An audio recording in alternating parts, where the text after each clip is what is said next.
You're listening to the Cricket Podcast.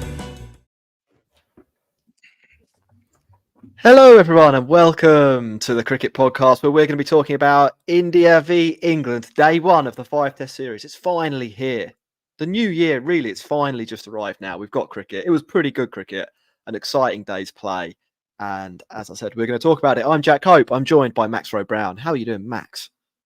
Very well, thank you. Yeah, I was looking forward to this, and I'd say it's probably fair to say it didn't disappoint, did it? It was an interesting day in various ways. It was an interesting day. Ross, how are you doing?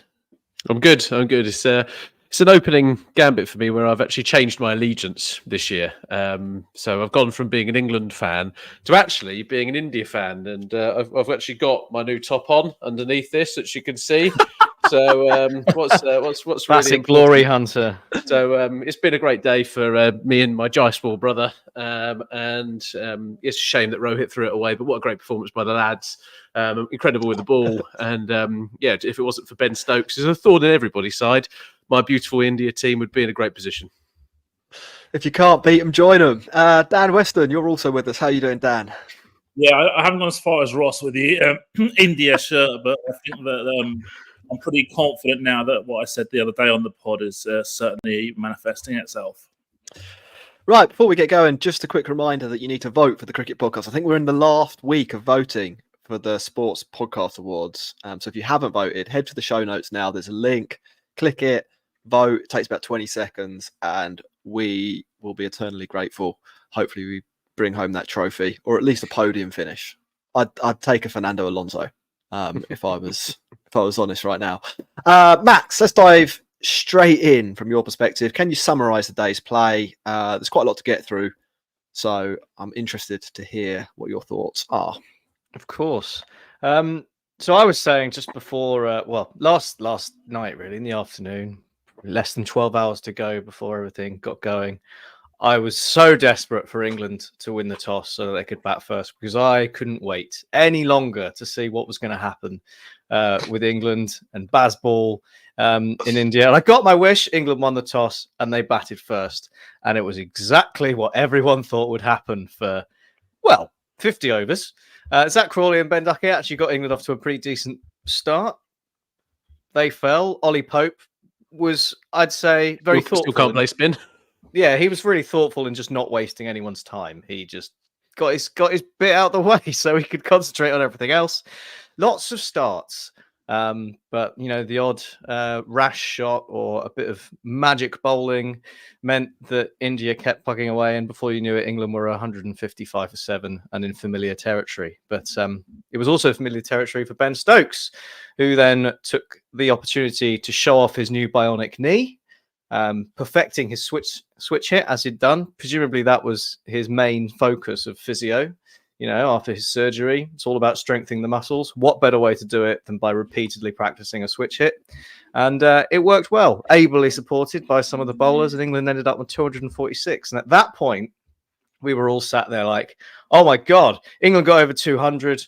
Like, could they win?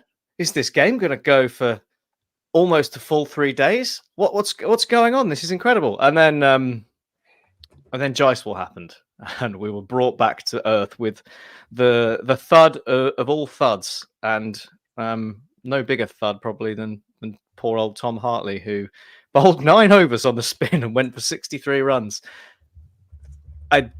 We can get into that. We'll have to get into that, but obviously we have to say mostly well done to Yashasvi Jaiswal and India, the only ones showing any signs of any Bazball, I suppose, today, and putting the boot in. Right, that's pretty fair to say. Let's do this chronologically, and I think we'll start with England's batting. So they end up getting 250-ish, not quite 250, but let's give them the extra few runs. They got 250. Yeah. Last saw there, they managed more than 200 just twice over the entire course of the series. So that's, you'd probably say, a step in the right direction. And I think a lot of England fans, and even Ashwin after the game, Ashwin said he thought they got 30 or 40 more than they expected to. I think a lot of England fans would probably take that kind of batting performance over and over again. Dan, the question for you is, is what they did today something that you think they can replicate? And did they, relative to I think the expectations we've got for this England team, did they actually bat quite well? Yes, I think probably a lean towards that overall. I think that 246, 250 or whatever, however you want to round it, is in line with probably my upper level of expectation for this England team in these conditions. So I actually think that it was, if England had maybe got India, say 65 for 3, 70 for 3 at the close, it would have been on as even roughly, but that didn't happen. What I think where England struggled obviously was to get players who got starts to convert. So out of the 6 players that passed 20, only Stokes passed 40. So that was, the players got in and then they didn't dominate. Whereas we've seen Jaiswal so far get in and he dominated. And I was reading on social media earlier as well that he's got this really incredible conversion rate in domestic cricket as well, from 50s into 100s. So he's looking well set. Look, I think that it's obviously India's day by quite a long way, but I still don't think England were that bad with the bat. Where I think England have really lost it was with the ball and their bowling selection. I think we'll get to that a little bit later in the show. I'm sure we've all got some thoughts on that. Ross, I said that England only passed 200 twice back in 2021. I think it was 2021. Last time they were in India. That's a 25% rate of getting to 200. Today, they get to 200. That's a 100% rate of getting to 200. Does that mean that England are 4 times better? Yeah, well, the inversion of that would be that India's bowling is 4 times worse. Is that how that works? And I don't think I can sign up to that fact, if I'm perfectly honest. So I'm going to have to go with England being considerably better. What I did like here was that they tried to stick to their guns. There was clearly a bit more of a plan there, which was decent. We tried the sacrifice in Ollie Pope. We know we can't play spin, so it's very interesting that we decided to pick him as number 3. He, just the highlight of his innings was just him leaving the crease, if I'm perfectly honest. But you looked at what was on show. Ben Stokes is the glue that keeps all of this together, and the Bazball piece is people kind of playing almost more than the sum of its parts, this team sometimes, but Ben Stokes is ever present in actually pulling things out of the bag. And his innings kind of getting to 70 before a pretty spectacular delivery by Jasprit Bumrah was the thing that propelled England to that place and saved England from what would have been quite an embarrassing part. Right? I know we kind of turn up and say there's no shame in only getting 200 against this India lineup in India, but these are really well-paid professional cricketers who need to be adapting better to conditions, etc. And I thought, on the whole, actually, it's not a bad first rodeo for them in this spotlight. And if England do continuously get more than about that 250 mark across this series, actually, it's not going to be a complete and utter trouncing. They might get lucky on one occasion and actually give themselves a chance of victory. So, I think there's green shoots of positivity. But in reality, we still got 246, which is a pretty shit opening score back first in a test match. So we might be moving from a series where India have to bat 7 times to India having to bat 9 times, and I would qualify that as a huge success for England on this tour. That'd be a roaring success. I want to talk a little bit about the tactics that England used, and I thought the way they went about planning their innings, not just the individual batters, but in terms of when they decided to press the accelerator and when they didn't, I thought that was quite interesting as well. It was pretty obvious up top that Crawley and Duckett were going to have a pop at the seamers, knowing that the spinners were going to tie them down later. And I'd expect that England will do that at every opportunity through the rest of the series. And I think that's, basically good planning. Then I thought it was quite interesting what happened in that kind of middle period between the seamers and the fall of Ben Stokes, where England actually didn't play what I would class as 100% Bazball. They were quite circumspect, and the run rate dropped quite significantly. And for a while, Axar and Ashwin in particular, sort of tied them down, and England struggled to score. I wonder whether on some pitches that's an indication that England's middle order, so thinking Root, Bairstow and Stokes, who are all fairly proficient players of spin in broadly speaking, they're fairly proficient players of spin. Root obviously being exceptional. I wonder whether they think they might be able to go toe to toe somewhat, Max, using that format. You go all out at the seamers, then you just try and accumulate and hang in the game for the middle bit, and then when the wickets start to fall, whoever's the senior batsman opens up, and with Ray and Ahmed down the order, and we saw Hartley go. Maybe they try and push on that way, or is this just Ben Stokes doing a Ben Stokes? It's so common from Ben Stokes and the way he plays it. He does this often. He'll spend 30, 40 balls just being there, and then he'll explode. And I think, to be honest, it's just he's a freak. That's world class. And if Ben Stokes wants to go and do that, and that's how he feels he's best, placed to help England, then all for it. He's the captain as well, so I guess it's in his gift to play like that. And again, when you've got someone like Joe Root, just let them play as how they want to play. I think they have the ability to go about it the way they think's best. But it's this is a new kind of a new scene, isn't it, for Bazball, so to speak, and we haven't seen it in these conditions, which are still, it's extreme. They're extreme conditions in comparison to what normally these players face. So it's when you're taking it there for the first time, you're still trying to work out exactly how your vision of how England want to play cricket translates to playing away in India. So they've not done it before. They have an idea of the general gist of how they want to approach Test cricket, putting pressure on the opposition, how they go about that, but they haven't done it yet in India, and it's a completely different situation doing it in India to how they've done it in Pakistan on those flat pitches, how they've done it at home in England. So there's a bit of working out to do there, I think, and it sort of worked for some of them. I thought it was it was really interesting in that period where Ben Stokes got bogged down. What's that? I thought it was a pretty good pitch for what they were looking to do. Actually, I didn't think it was something that people can turn around and say India have rolled out one that doesn't it's like a Bunsen burner, etc. Yes, it's turned, but the bounce is pretty consistent. Yeah. And actually, I think the conditions actually allowed England to be a little bit more circumspect in that space and actually play in their game. They realised they didn't have to do that if they're good enough. True. But there was still enough in it, as you said, Max, for kind of Rian Ahmed, Hartley, etc., to actually have a bit of a flail at the end and kind of trust it. The issue is that if your tailenders can trust that into it, Jasprit, Shubman Gill, Rohit Sharma are the people who are just about to come in next against not Ashwin, Axar, and Jadeja. Yeah, exactly. It's I'd say possibly the perfect pitch that India could roll out when you look at the two lineups. Like there was consistent enough bounce that you can predict it.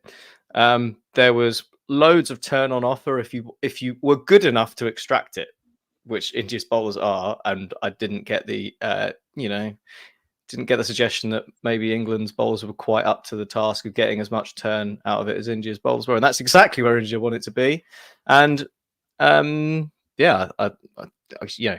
quite a decent. Like you say, a decent enough pitch for people who are confident spin to be able to play like that. But once you get bogged down, it does get trickier. Dan, Axar, Jadeja, and Ashwin, they end up picking up 8 wickets. But from a bright point of view, it was Jadeja's most expensive spell ever in Test cricket that's lasted more than 10 overs. So, is there a bit of a win in there for England when it comes to these spinners? Because this series is going to feature those 3 against this England batting lineup. That's I think more or less where it'll be determined. I mean, you can who won? Who won? That's what I'm asking. Several ways. You can say, 8 for 190 is probably about as good as England could have hoped for against that spin triumvirate. On the flip side, you can say that India's spinners were much better at hitting good lengths consistently than England's spinners, and that was utterly expected before the series started, and it was completely reinforced on day one from what we've seen so far. And so, yeah, maybe England got the upper end of where they should be or were expected to be against the Indian spinners. However, it is actually kind of scary for England long term in this series, the fact that their spinners have been so severely out-bowled by India spinners on day one already in terms of length control and consistency, basically, which is a key facet for spinners, really. And then we also saw on day one, contender for ball of the series already from Axar Patel against Johnny Bairstow. So this is a day one pitch, and let's see how we get on over the next, I think, probably two or 2.5 days. Ross, final word from the India fan on India's bowling performance. Ashwin heading closer to 500 Test wickets. Axar Patel bowls ball of the day. Jasprit Bumrah bowls second best ball of the day. Do you want to finish off part one on the bowling side with a little bit of praise? Yeah, I think what I found interesting was Rohit Sharma's captaincy on that front, because the Ben Stokes factor does give you a bit of shock and awe. And I thought Rohit Sharma actually got us on the receiving end of that a little bit. And it was interesting to see how he kind of kept Jadeja on, almost in the vein that Stokes sometimes keeps like Jack Leach on, where kind of Rishabh Pant's going after him kind of historically, right? Trying to see if that will kind of cause a bit of an upset. But the ability for India now is that they don't have a weak point in their bowling lineup. There is not a bit where you just like, oh no, I've got to go bring on Bumrah now, or I've got to bring on Siraj now. Like there's such a good thing just to kind of shuffle the deck. And India just have, I don't know, that real confidence, right? That actually, even if England get 30 more than they thought they were going to get, it's still only 246. So I think overall, India are going to be sitting there going, what a brilliant day, kind of opening up. There's going to be no chatter around the pitch and all that kind of stuff.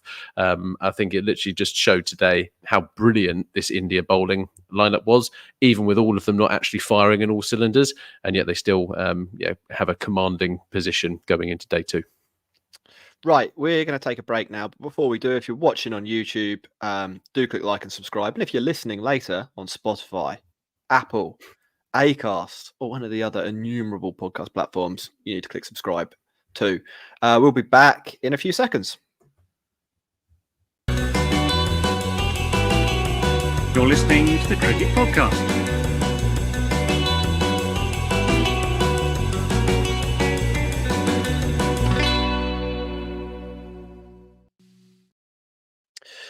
Right, boys, we're going to move on to talking about the India innings now. But before we get to that, we should maybe start right back at the beginning of the day with England's selection, because that I think probably has a bearing on what does happen when Rohit and Jaiswal walk out after tea. Dan, you preluded that slightly with one of your answers earlier in the pod. Do you want to explain where your thought process was going? Yeah, sure. I think on the last pod we did at the weekend, I mentioned that my team would have had Anderson in it as opposed to Hartley. I don't understand the necessity of playing two left-arm spinners, even though they're perhaps a little bit different stylistically. And I just think one pacer in Wood, who is extremely injury-prone as well, is just a potential recipe for disaster. And England are already showing that they've got a lack of control over the run rate. And that's largely because the bowlers just haven't hit consistent areas. And interestingly, the one bowler who did, Jack Leach, and the one bowler who has a really quite solid, the one spinner who has a really quite solid first-class record in Leach, funnily enough, actually did pretty well. I mean, who would have thought that the first-class record was more of a driver of success than release height? It was I'm stunned. Who could have predicted that? And on that point, I think broadly as well, I mean, it shows actually, I think, a degree of skewedness in terms of looking at release height as something that was assessed in England. Sorry, in India, I should say, because like you look at Axar Patel against England last time. Well, there's two major differences. They're combining a lot of variables into making one decision. One is that Axar Patel is I think fair to say considerably better than the average England spinner, and two, Axar Patel got to bowl at England's batters, which was also not the case for England's bowlers. They can't bowl against their own batters either. So there's too many variables at play. Just want to jump in here. Tom Hartley's bowled plenty at batters who aren't good enough to be in the England team. Shouldn't that... And how's that gone? yeah. That's how he compiled his really impressive first-class record. It's interesting to see the comments actually in the chat. I'll read out a few because I think that they're all in line with what we were talking about the other day on the last pod. No Anderson in the playing 11 was criminal from Manish Singh. Pratham Chabra says, why the hell are England playing three spinners when they also have Root? Fair point, I think, too. Joshua Shreve says, it unfolded like we expected. No two seamers was a mistake. An ultra attacking Fields is rookie from Stokes with such a raw attack. And carrying on, a couple of others as well. Manish Singh also says the reverse swinging ball must have reminded Stokes how big a mistake it was not to pick Anderson. And Chatil Maynath says how stupid it is to make release point and height the main criteria for selection, overlooking first-class record and 18 performances. Look, it's tough to disagree with any of that, I think, really. Tim WD has a slightly different point of view, saying, let's see how many India fans there are if England start to win. I wouldn't worry about that too much because I don't think it's going to happen. Coming soon to a parallel universe near you. lads, I think the big problem here is that we didn't get to pick our best spinner, did we? Because of the visa problem. And that's the issue that we really need to kind of get into, if I'm perfectly honest. Yeah. We were going to pick a person with... Is it a slightly higher release point? Bashir, is it slightly higher? It's like 1 inch higher than Tom slightly Hartley. higher first class average as well with the ball. And do you know what? That might have made all the difference here. So I think all of the cry more bits that we're going to get on Twitter, we weren't allowed to pick our best player. So there we go. I will jump in here. I will jump in here. Bashir. I will jump in here. I don't think England were going to pick Bashir because I don't think he can bat. And I think they wanted to have. I think one of the reasons they like Hartley is because he can bat at 8 or 9. Yeah. And I think there's. The bowling. He can't seem to bowl though. And he can bowl like someone who bats 1 or 2. So it's. I think. But it is Max to jump in. It is a problem that Bashir isn't there. Like that is a little bit farcical. Like what has happened here is that England have been invited to tour. They have given notice that these are the players that are going to come and tour, and then one of them has been, point blank excluded from being available for selection. Like that's effectively government meddling in the England selection. Now we know on this podcast that he was unlikely to be picked, and we also, I think, can make fair assumptions that it wouldn't make a blind bit of difference. But there is a problem. The principle there is an issue, and I don't know if we need to go into it in much more detail, but I think that it is a little bit embarrassing.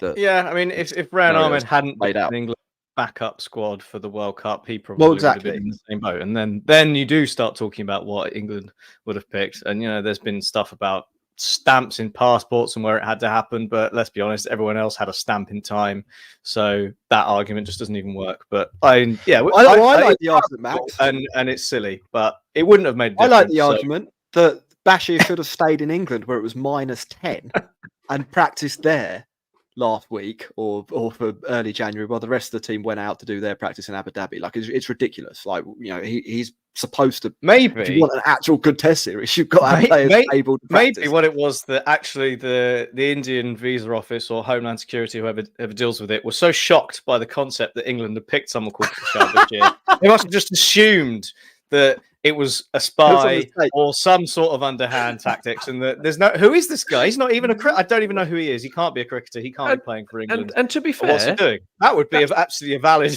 I was going to say that is a pretty credible thing, right? There's not much evidence of Bashir playing cricket at this level. There's not much credit that Tom Hartley, not much evidence there either. So they've been like, these two guys could be spies. So I think this is an easy one. Yeah, well, Anyway, maybe. I Well, wanted to go back to the cricket. Yeah, exactly. Go back to it, Max. Yeah. About England's selection and sort of the choices they made with the bowlers at the start. I mean, obviously Tom Hartley opened the bowling with Mark Wood. I mean, he's not got a huge record in county championship cricket. I'd imagine he's got even less experience bowling with a brand new red ball. So that was, an interesting point. But when he was bowling at the right-hander, he actually looked all right. Like, he got it in the right areas. He caused some problems to Shubman Gill. He got a good bit of turn and looked like he actually knew what he was doing. When he was bowling at Jaiswal, he looked like he didn't have a hope and it was spraying all over the place. But that's why I don't...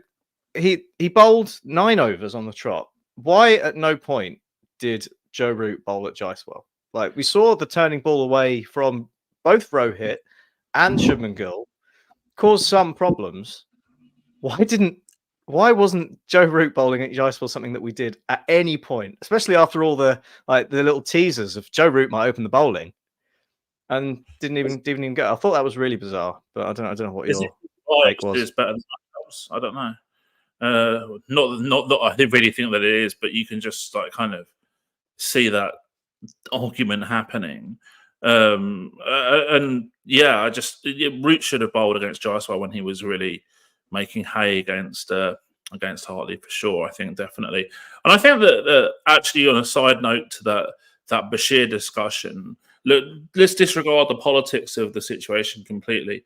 What I don't want to see from England if they lose this game, which I think is becoming extremely more likely as the day progressed, is to use that as an excuse or to use Brook going home as an excuse. Whereas when India also lost Kohli, for example, I think it's really, really important for actually them to front up and maybe even admit they got it wrong with their team selection. And a few of the we've not lost yet. We've not lost yet, Dan. No. But I think they're up against it. Certainly, definitely after day one. I mean, what is it going to take for England to still be in this game? In India to get less than 300, probably. It's going to be a bit. They're going to have a really good first 2 sessions tomorrow to really have any chance of staying in the match. And a few people, I think, in the chat are sort of mentioning that we're complaining about this type of thing or whinging. Actually, no, I think that's the complete opposite. I think actually as a quartet or as the 3 of us, whenever we've done these kind of pods, we're actually being very, very realistic about where England are at, and I'm probably a little bit more critical than most of the podcasts out there on how England have selected teams and picked players and the roles that they've been used in and stuff like that. So for me, I don't even really support England. I only really support teams that I work with. And as we know, I'm an India fan now. So on more than one occasion on this podcast, I have said we in the England context. So I'm struggling with the transition, but here we are. Look, that's the issue. That's the issue of the day with this generation, Ross, struggling with the transition. So don't worry. Oh, interesting, Max. Very interesting that you'd go there.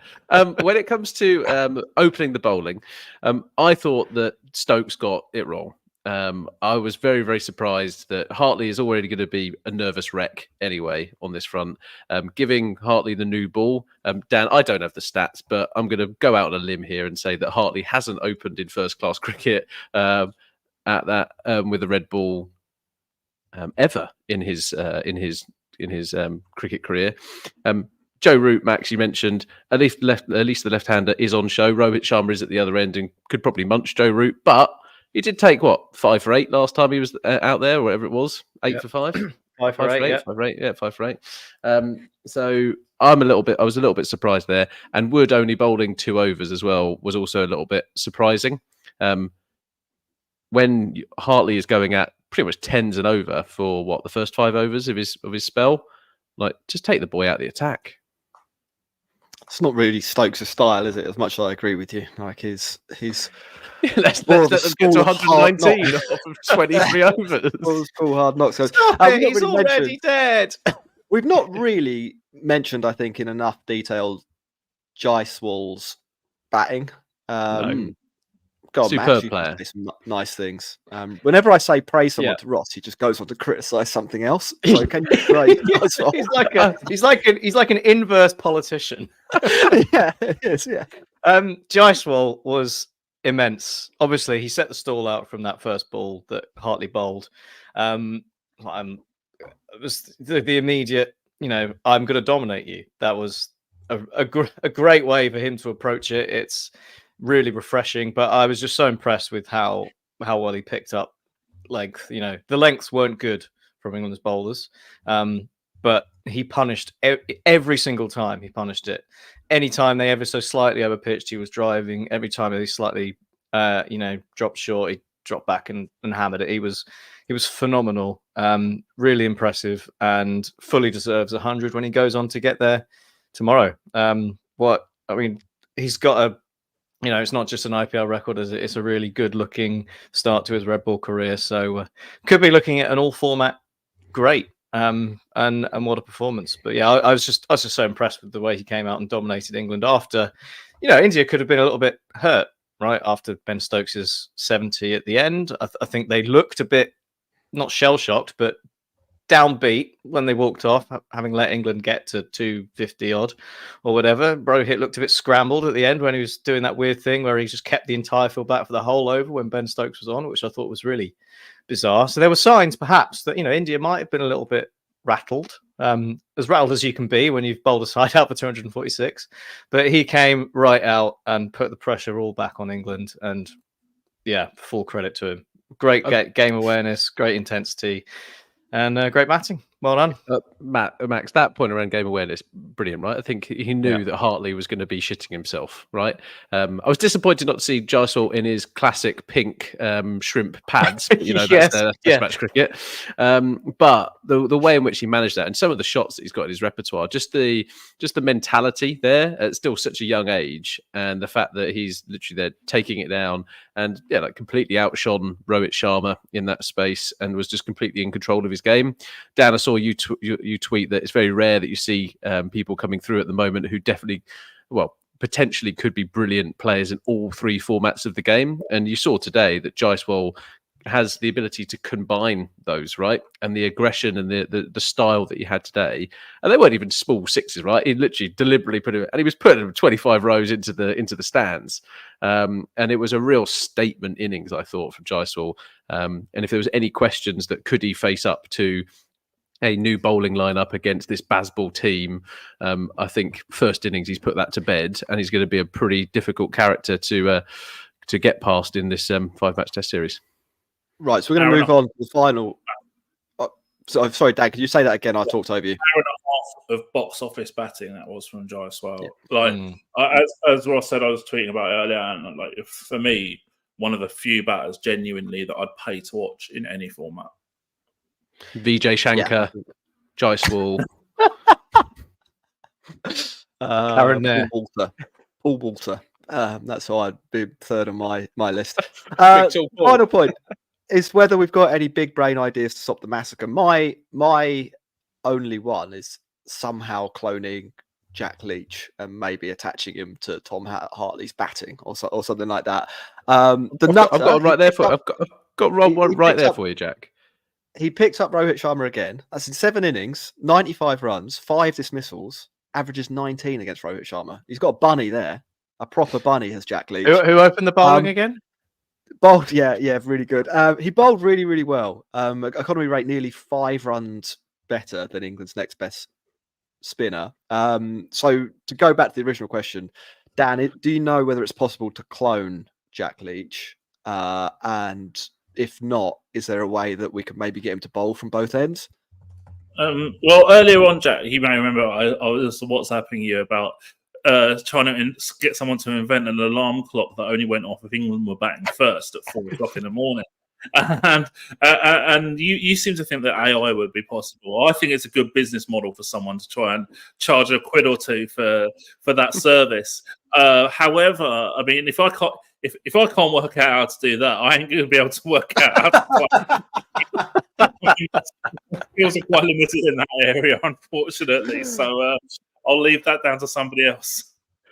Ross, how can England We should have picked Liam close Dawson. the gap? We should have picked Liam Dawson. That's my view. If you're looking for that, you've got really, really strong first class record. Like, he's a handy batsman. He offers kind of what England are looking for with the ball, probably a slightly reduced release point, but still a very kind of good spinner who's got control of their game. The fact that his England career is pretty much over now that he's not been picked for this is quite disappointing. He's kind of been the nearly man for a little bit, but you can't tell me that Hartley and Bashir are better than Liam Dawson. I just don't back that up. So I think actually England's selection is incorrect on that front, and what they've picked it for, is the problem. Can I make a prediction? He's going to be in the third test team. Third test, yeah. So that after the SA20 finishes, there's a little gap in the test matches, which means you can fly somebody in, Liam Dawson in. Max, you final point. Yeah, okay. Well, Dan says no chance. maybe not. But I think there's a good chance. I think more than 40%. I would go take a 0 off that, because the reason being is just simply because England like doubling down on mistakes and they don't like committing that they're wrong. Max, how can England close the gap? That's what I would say. I think basically what we've seen is a massive gap between Axar, Ashwin and Jadeja, even on a day where England batted pretty well, and what England have got to offer besides Jack Leach. And Jack Leach, by the way, he'd be one of those spinners who played one test match against Bangladesh if he was Indian. Like, he wouldn't be supplanting any of the 3 Indian spinners, but at least he's doing a job for England. Can they do anything to close the gap besides that? I mean, no, they can't, can they? Their batting, can do something maybe. It's not as good as India's batting in India, and the bowling is so far away that it's almost comical, right? I mean, I think bowling spin in India compared to bowling spin in England is so different that even with quality, it takes time to get used to doing that. And Jack Leach has done it a bit, so he's got a bit of experience and he can do it. I think it's a slightly different skill set, trying to get as much revs on the ball, looking at where you want to pitch it, trying to keep it tight, and you've got to be so consistent, and they haven't been able to do that. So I think probably their best bet is maybe send Ollie Pope into the Indian kit room overnight and drill some holes through the bats or something. Maybe make some space for the ball to slip through, something like that. Sabotage is all I can think of. Sabotage. That, or maybe get Jack Leach to stand on, Ben Stokes' shoulders as he runs into bowl, and then you've got the better bowler and a high release point, and maybe that's the combination that England needs. That's good. I have not heard that that's illegal. Right, lads, we're going to wrap up the show here. Just a quick reminder to vote for the Cricket Podcast. You can find the link in the show notes. It's the Sports Podcast Awards, and we want to, win the cricket category ideally. So that's what you need to do. It helps us out. If you're watching on YouTube, we've got a really good reception for this. Over 500 people listening live, nearly 600. That's great. Thank you to everyone who's tuned in. Make sure you click like and subscribe. We'll be doing these shows regularly throughout the series. I think we'll be missing Saturdays because we'll be playing football. Yeah, but we might be done early enough on Saturday. We might be able to squeeze it in. Let's see. Great having you with us. Goodbye, I think. Oh, no, final thing. If you want to support the podcast, sign up as a Patreon, patreon.com/thecricketpod. You can get involved from just £4 a month, which isn't great. That much. Great chat in the Discord this morning during the cricket. Yes. All good fun. And can I give a little note to England fans? It's only day 1, so don't lose all despair, right? And this was maybe the best day. Yeah. Oh, wait. So you were going to the opposite. It's the worst day of your life so far. I tell you what, it was a positive day from England point of view, but I'm looking forward to funnier days later in the series. A lot went right for England, and a lot won't go right for England at some point in the future. And they're the best. We didn't even mention that Ben Stokes took all the bloody stumps out for no reason. Oh my God. Dan, pleasure having you. Final words from you. Yeah, I really enjoyed it as always, Jack. Thanks very much for having me, guys, and look forward to catching up again as the Test series moves forward. Goodbye, everyone.